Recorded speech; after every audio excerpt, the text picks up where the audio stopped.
Welcome to the Business Benchmark Group podcast, where you'll learn how to think strategically about your business and discover that while business is not easy, it doesn't need to be hard. With over 20 years experience in turning stalling businesses into thriving enterprises, here is your host, Stefan, the founder and CEO of Business Benchmark Group. Hi, I'm Stefan and I really hope actually, that you are enjoying our podcast series thus far.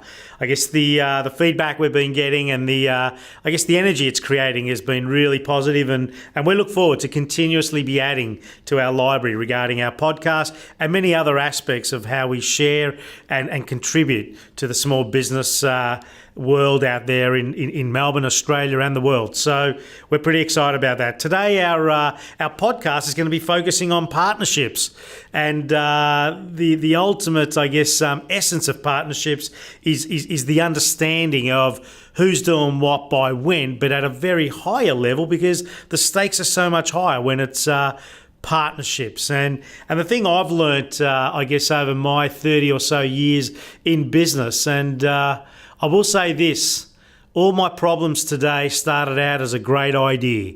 And partnerships in most cases are exactly that. You know, they all start out on a brilliant intention, a brilliant, I guess, opportunity for where great minds, great ideas and shallow follow through actually occur. And it's because, you know, there was no real guidance as to what needs to happen, why did we decide that to happen, how is it going to happen, and if success actually turned up, if it does, which trying to do it on your own is hard enough, let alone being in a partnership and trying to do it. If it actually turns up, how are we going to actually manage that? How are we going to actually manage the who's working harder than someone else? How are we going to actually manage where the final decisions actually get made? Because as partners, we have our roles and responsibilities, and ultimately where the buck stops. I always love talking to people who get into partnerships and say, okay, fantastic. So the two of you, the three of you, the four of you are in this great partnership. Who's the CEO? And they say, oh, well, we all are.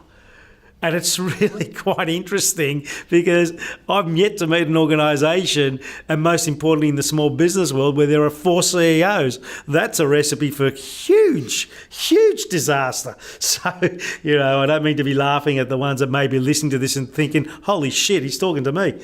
No, I don't. But look, the thing I've learned about partnerships, and the reality is no different to our personal relationships. You know, what you put in and what you take out, and sometimes the moments where you just need to be silent and just understanding that it's a two-way street. Also understanding that, you know, if you're in a position of power and or strength or financial liberty, if you're getting into partnership with someone that is not in that position, the chances of a fucking disaster are high. It's just high. So don't do it. Hence why I use the French word, just to get your attention.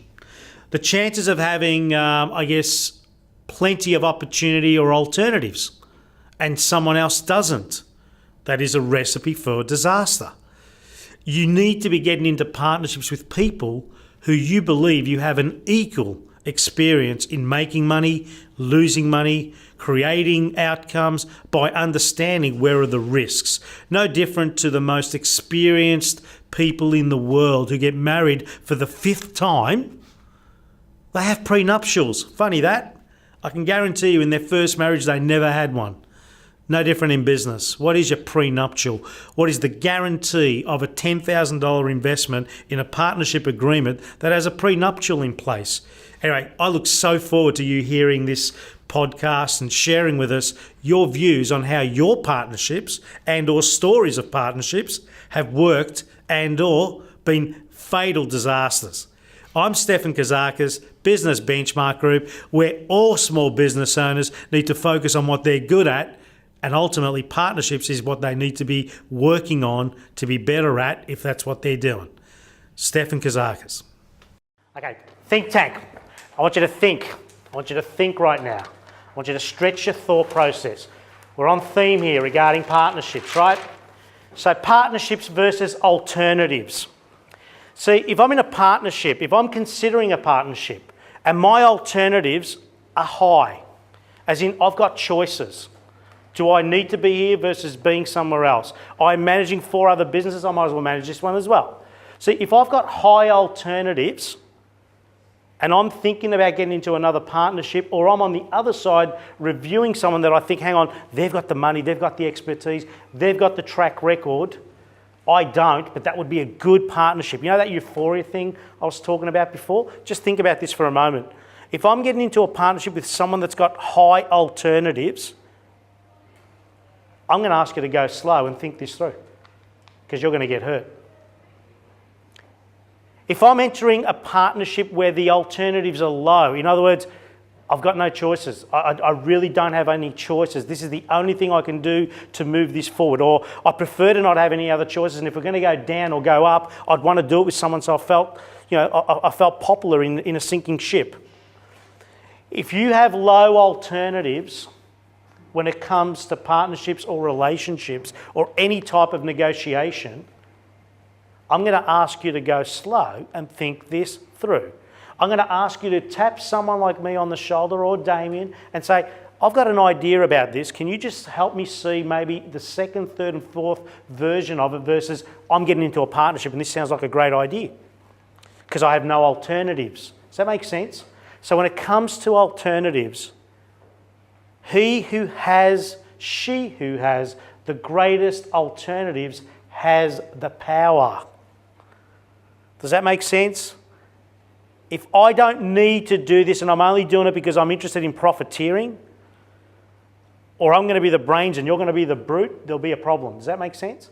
So when it comes to partnerships, I just want you to think and be true to yourself.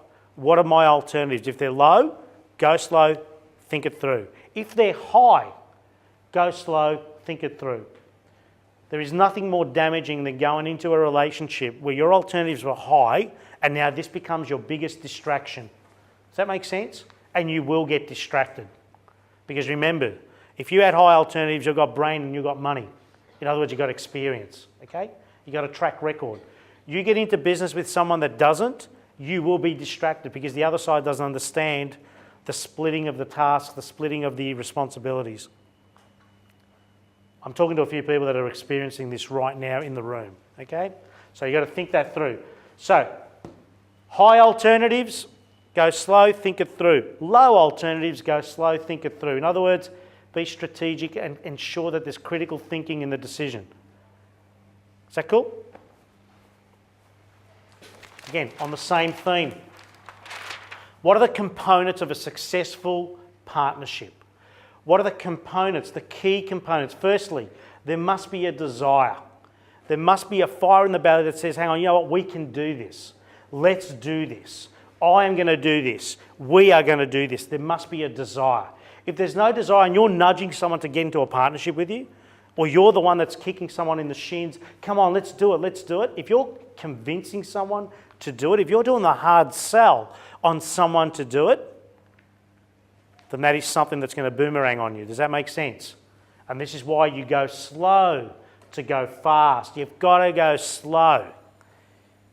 You've got to rehearse it. You've got to mentally rehearse this relationship and go through the process of, will this be what it's meant to be? So components of desire are critical. In other words, the emotional highs and lows of this relationship, the good, the bad and the ugly, have you progressed them in your thought process? A key and a critical component of a successful partnership or relationship is an agreement. There must be an agreement. 10, 15, 20 years ago. And the wise men of that era also said, not the handshake deal. But 10, 15 years ago, there was room for a handshake deal. In today's world, in this highly litigious environment that we're in, where instant gratification, instant results are demanded, you better make sure that there's an agreement that plays out the good, the bad and the ugly. Does that make sense? You better make sure there is a business prenuptial in the bottom drawer in a case of emergency. So there must be, it's a critical component of a successful partnership that there is an agreement in writing, witnessed by someone that was not cheap. Because the alternative is way more expensive. Does that make sense? If you invest $10,000 up front, you're going to save yourself $100,000+ at the back end if you needed it. And the third thing is, and it's a critical component, there's no rules. When it comes to deciding on a partnership, that first, second, third conversation, there are no rules. All there is clarity. All there is an understanding of who's doing what by when, and how do we ensure we're moving towards something that's called a vision, and what happens every other day to make sure we're continuously moving on that, and what are the anniversary points of confirming we're moving towards that, or maybe needing to change course. Does that make sense? So in the first aspect of an agreement, of a partnership, of a relationship, there's no rules. There's no fixed rules. And you need to understand that, because the last thing you want to do is just turn up to a reasonable legal, office and say, oh, we're thinking of starting a partnership, and the first question that's asked of you, you say, oh, we didn't think about that. Does that make sense? You've got to think things through. You've got a scenario plan before you get to that situation, and then the experts will really get tight with that conversation versus taking you through the golden book story. Does that make sense? You've got to be a little more emotional mature about these things. So, critical components of a successful partnership. There's got to be desire, there's got to be an agreement, and there's no fixed rules applied until there is an agreement. Yes, Jason? Sometimes people find it confronting and negative, but that's the time to do it when you're still getting along and you're positive about each other and you're not questioning each other's motives, and you haven't got your view of them's not coloured by what your wife said to you in your ear or what your husband said to you in your ear about the other person and that type of thing. I think that's a really important thing. Yes, Graham. Just to add to that, thanks, Jason, is that I've got 4 junior partners, so they're in their 30s. I'm a bit older than them. Just a bit. Just a bit. It took close to 3 years to get the partnership agreement right. And so I think taking time and turn over each stone one by one, don't compromise on the issue till you get resolution. We agree, yes, let's move to the next one. It took probably 3 years, but now that's protected us, we're bulletproof in terms of everything we've agreed to. Take time. Yeah, and this whole aspect of, the buck's got to stop somewhere at the beginning, guys. If you create a roadmap for which people can come into and buy into, and we heard James share before, and your example just there confirms it again. Come in with the end in mind. Come in with the fact that you will allow others to come in and share in the shareholding or share in the spoils or whatever it is, this road that we're going down. But don't be in a hurry to get it done at day one. Be in a hurry to get it done in such a way where you give yourself the flexibility. If the desire is to do that, if you're an abundant business owner and you know and understand the principal lesson to success is leverage. OPT and OPM, guys. Other people's time, other people's money. Once you understand that principle and truly understand it, if you've set a stage, a platform for others to come on, and you're okay with that, my first mentor taught me, actually my first paid mentor taught me, 50% of something successful is way better than 100% of something that's not. Now think about that. But if I create a stage for which I now go into an engagement process before I get married, isn't that a better way to bulletproof a decision? For which you are open and honest about, hey, this is for everyone, it's not just for me, I'm just going to take the biggest risk right now. Damien, where are you? Damien, how often do we have that conversation in our business? How often? How often did we have it when I first met you? Well, 6 months. Regularly.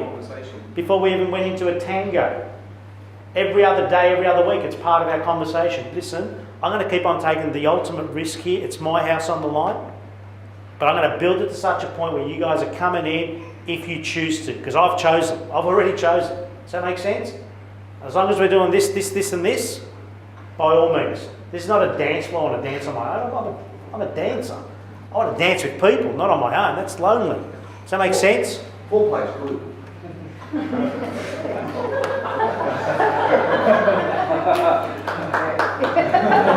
I'm guessing.